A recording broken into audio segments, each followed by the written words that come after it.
Assalamualaikum warahmatullahi wabarakatuh. Halo sahabat Rumah Sakit M. Yunus dimanapun berada. Senang sekali kita dapat berjumpa lagi dalam Ngobras Edukasi Ngobras, ngobrol asik, sehat. Sebuah program yang memberikan sahabat semua informasi dan tip-tip kesehatan langsung dari ahlinya. Hari ini kita akan membahas salah satu penyakit menular yang masih menjadi perhatian besar di Indonesia, termasuk di Provinsi Bengkulu, yaitu tuberkulosis atau TBC. TBC adalah infeksi bakteri yang menyerang paru-paru dan bisa menyebar ke bagian tubuh lainnya. Gejalanya bisa berupa batuk dan yang berlangsung lama, demam, berkeringat di malam hari, dan berat badan menurun terus-menerus. Sayangnya, banyak orang yang masih mengabaikan gejala ini atau tidak menyadari bahwa mereka telah tertular. Di Bengkulu sendiri, kasus TBC mengalami peningkatan dalam beberapa waktu terakhir. Dan hal ini menjadi tanda bahwa kesadaran masyarakat akan deteksi dini dan pengobatan yang tuntas masih perlu ditingkatkan. Di mana apa sebenarnya penyebab TBC itu? Apa tantangan terbesar dalam penanganan kasus TBC di Bengkulu? Dan bagaimana peran program rujuk balik dalam mendukung proses pengobatan pasien? Untuk itulah hari ini kita akan mengupas tentang tema Temukan TBC, Obati Sampai Sembuh bersama narasumber spesialis kita, Dr. Mirna, spesialis paru kontrak toraks, yang akan berbagai informasi penting seputar TBC dan penanganannya di wilayah Bengkulu. Assalamualaikum dok, apa kabar dok? Sehat hari ini? Alhamdulillah pagi hari ini dokter bisa hadirin untuk acara ngobras kita dengan tema tuberkulosis atau dengan TBC dok. Ya, izin dokter, hari ini kita ada pembicaraan yang perlu sahabat-sahabat kita yang belum mengetahui apa sih tuberkulosis itu sendiri dok. Nah, sekarang ini apa sih dok dari TBC itu sendiri dok? TBC itu adalah infeksi yang disebabkan oleh kuman Mycobacterium tuberculosis. TBC itu bisa TBC di paru dan TBC di luar paru. Sebenarnya kuman ya. Jadi penularannya itu secara airborne dari percikan dahak. Jadi itu yang terjadi ya. Jadi droplet namanya. Nah penularannya dari sana. Dari penularannya dari sana ya. Kuman bakteri bisa menyerang paru, bisa menyerang di luar organ paru. Jadi kalau di luar organ paru namanya TBC ekstra paru. Ekstra pulmonen ya. Nah, jadi untuk kita ketahui itu begitu lebih cepat prosesnya ya dok ya untuk cara penularannya ya. Nah, lalu bagaimana dok ciri-ciri gejala untuk kita penyakit TBC itu sendiri dok? Gejalanya kalau TBC paru itu gejalanya bisa batuk-batuk ya. Batuk-batuk terutama lebih dari 2 minggu tidak sembuh-sembuh. Nah, periksakanlah ke layanan kesehatan terdekat ya. Masih ya. Untuk diperiksa ya, terutama untuk periksa dahaknya tadi ya. Nah, itu untuk melacak TBC. Gejalanya selain batuk-batuk, kadang bisa batuk darah, bisa sesak nafas ya.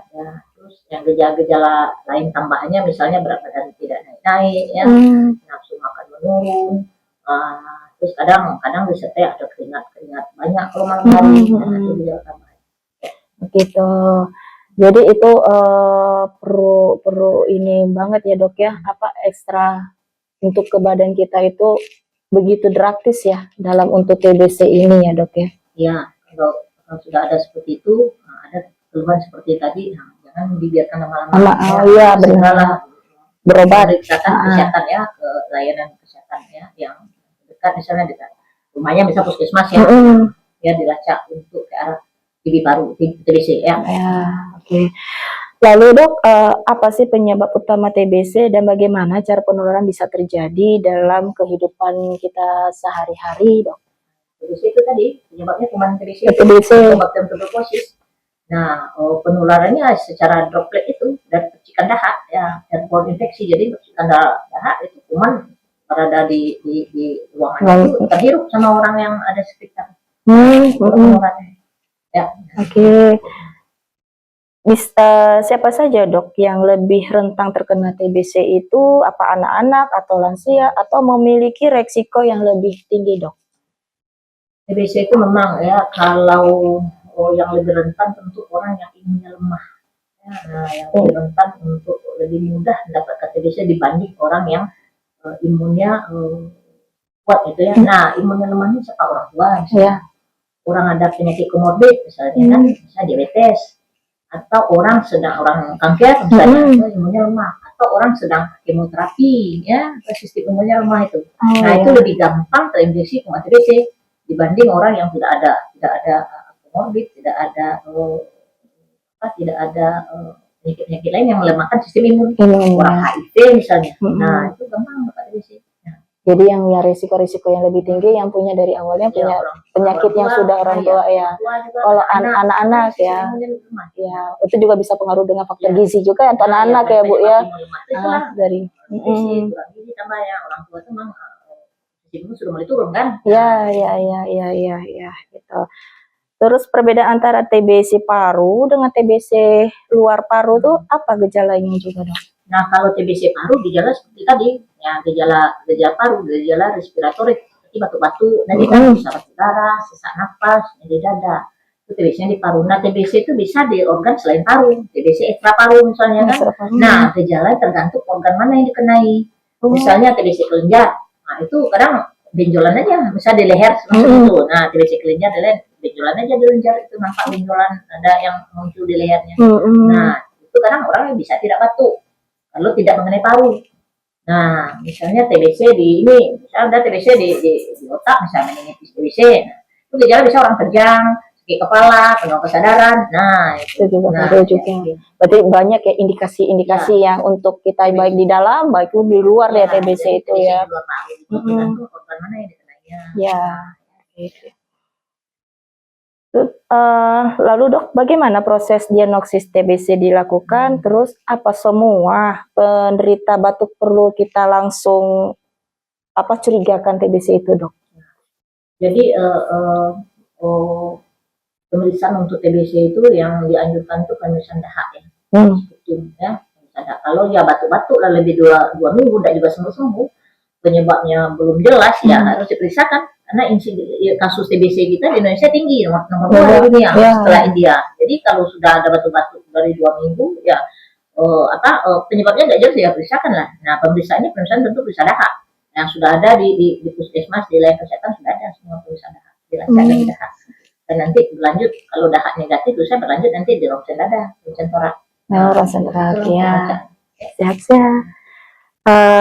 Lalu dok, bagaimana kondisi kenaikan kasus TBC di Bengkulu saat ini? Apakah terlihat dari tren peningkatan atau dari masalah yang? Kalau kasus TBC di Bengkulu ya, data dari Dinas Kesehatan 2025 sampai Maret itu sudah ada 980-an kasus itu ya. Lebih tinggi ya, paling dibanding kabupaten lain.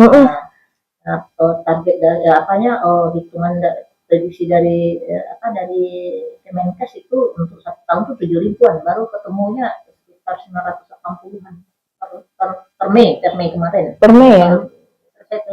Dari laporan dari Dinas Kesehatan. Ya, jadi cukup. Kota Bengkulu lebih tinggi dibandingkan kota lain, kabupaten. Iya, iya. Oke.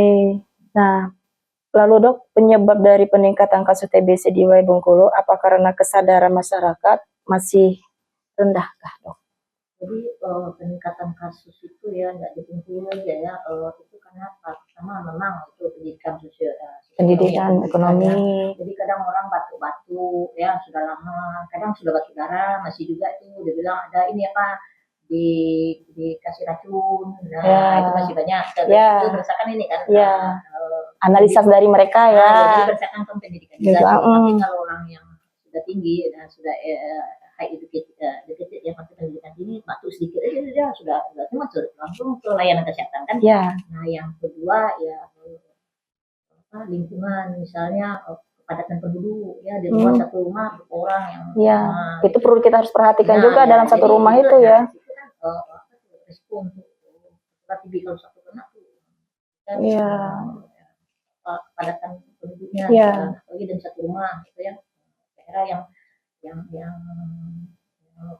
apa yang tidak bersih gitu kan. Nah apalagi tidak ada rumah yang tidak ada ventilasi. Nah, itu. Ventilasi.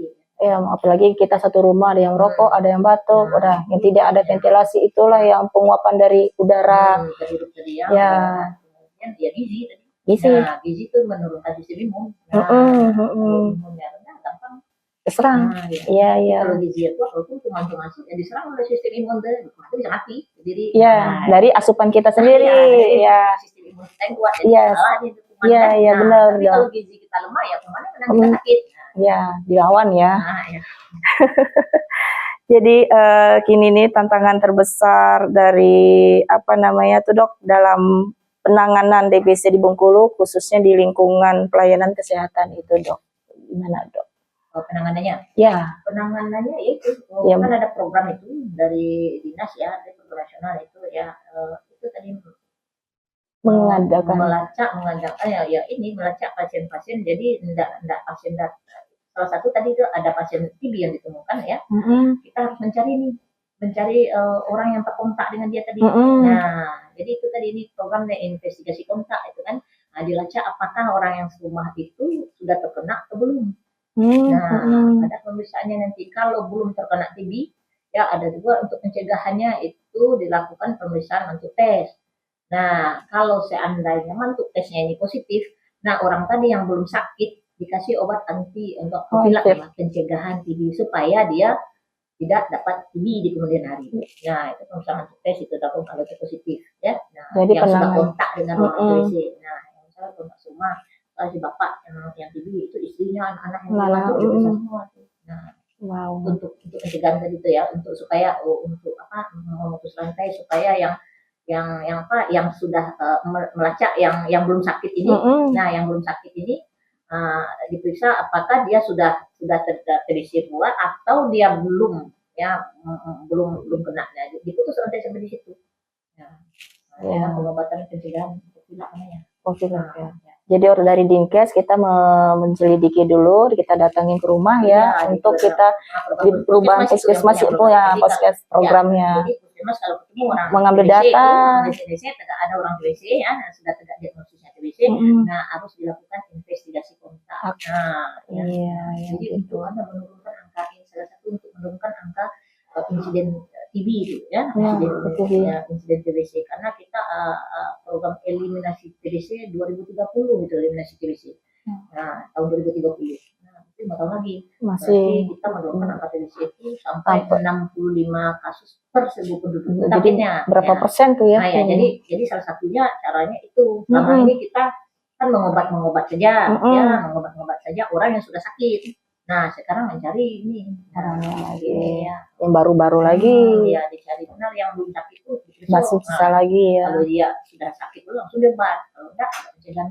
Oke, dok. Kalau dia sudah terinfeksi tapi belum sakit, nah itu obat pencegahannya profilak TPT, terapi pencegahan tuberkulosis. Nah, orang-orang yang kontak semua dengan orang TB yang masuk tesnya positif.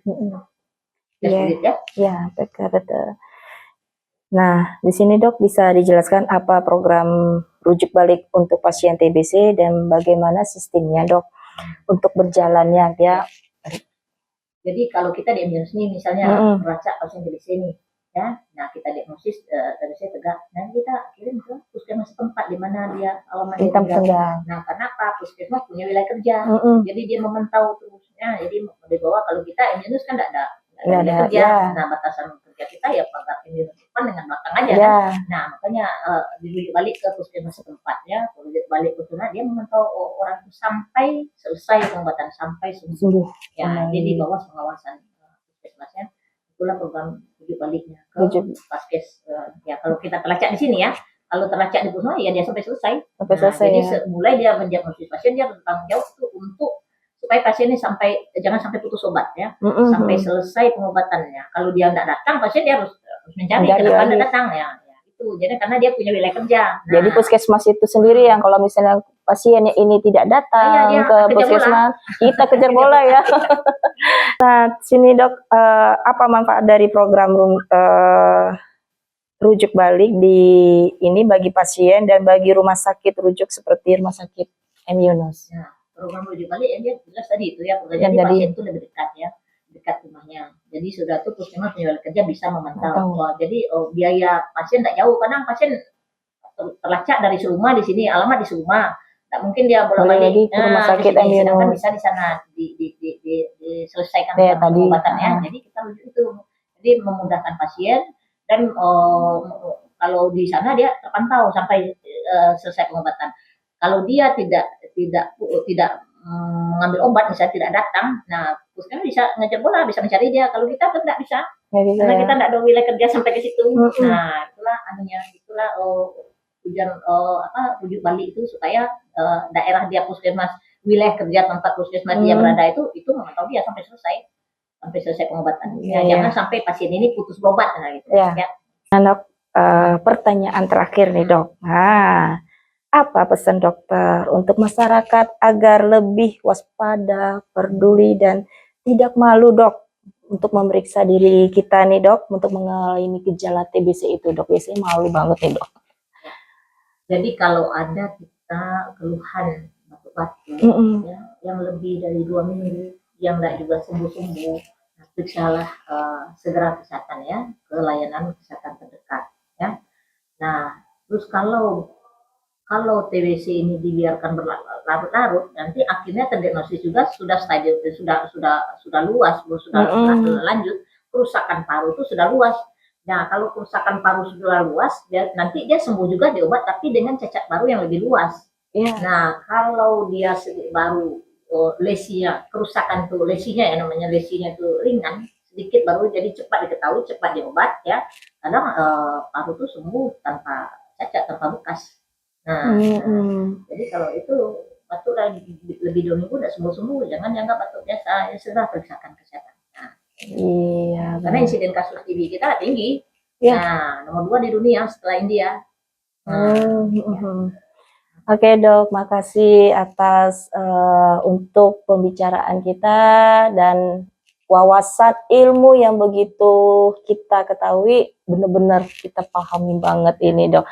Dan untuk para sahabat kita, ya kan, jangan dianggap ini penyakit TBC itu sangat ringan. Kalau perlu ada gejala batuk 2 minggu aja, kita harus cepat bawa pemeriksaan ini baik ke puskesmas atau kita ke rumah sakit M. Yunus. Dan jangan sampai putus obat. Kalau sempat kita putus obat akan menimbulkan rentang kembali atau datang lagi penyakit, dan harus diperhatikan lingkungan di rumah, di luar, dan yang lainnya juga. Itu perlu kita harus diperhatikan banget ya. Jadi untuk para sahabat kita, jangan dianggap remeh atau sepele untuk hal seperti TBC ini. Kayaknya sekian dulu dok untuk pembahasan ini. Mungkin untuk selanjutnya kita mungkin perbincangan lagi, mungkin seru nih dok. untuk anak-anaknya lebih cepatnya reaksinya, karena dia lebih dekat sama orang dewasa, ya kan dok ya. Apalagi dengan di luar dia nggak tahu, apalagi yang deket perokok ya dok ya. Nah, perokok itu ini perokok itu melemahkan sistem imun saluran nafas kita ya, jadi menimbulkan sesak. Mekanisme pertahanan paru itu rusak jadinya. Iya. Sehingga kuman TBC itu kalau gampang terinfeksi kalau mekanisme pertahanan paru kita rusak kan. Iya, iya dok ya. Kalau anak-anak ya sistem imun anak kan masih lemah ya, dibanding dengan orang dewasa. Itu kan dia lebih gampang untuk terdeteksi TB, apalagi dia ada kontak dengan orang TBC. Wah, itu yang lebih cepat lagi ya dok ya. Aduh, hati-hati. Oke, terima kasih untuk para sahabat kita. Nanti jangan lupa kita like di YouTube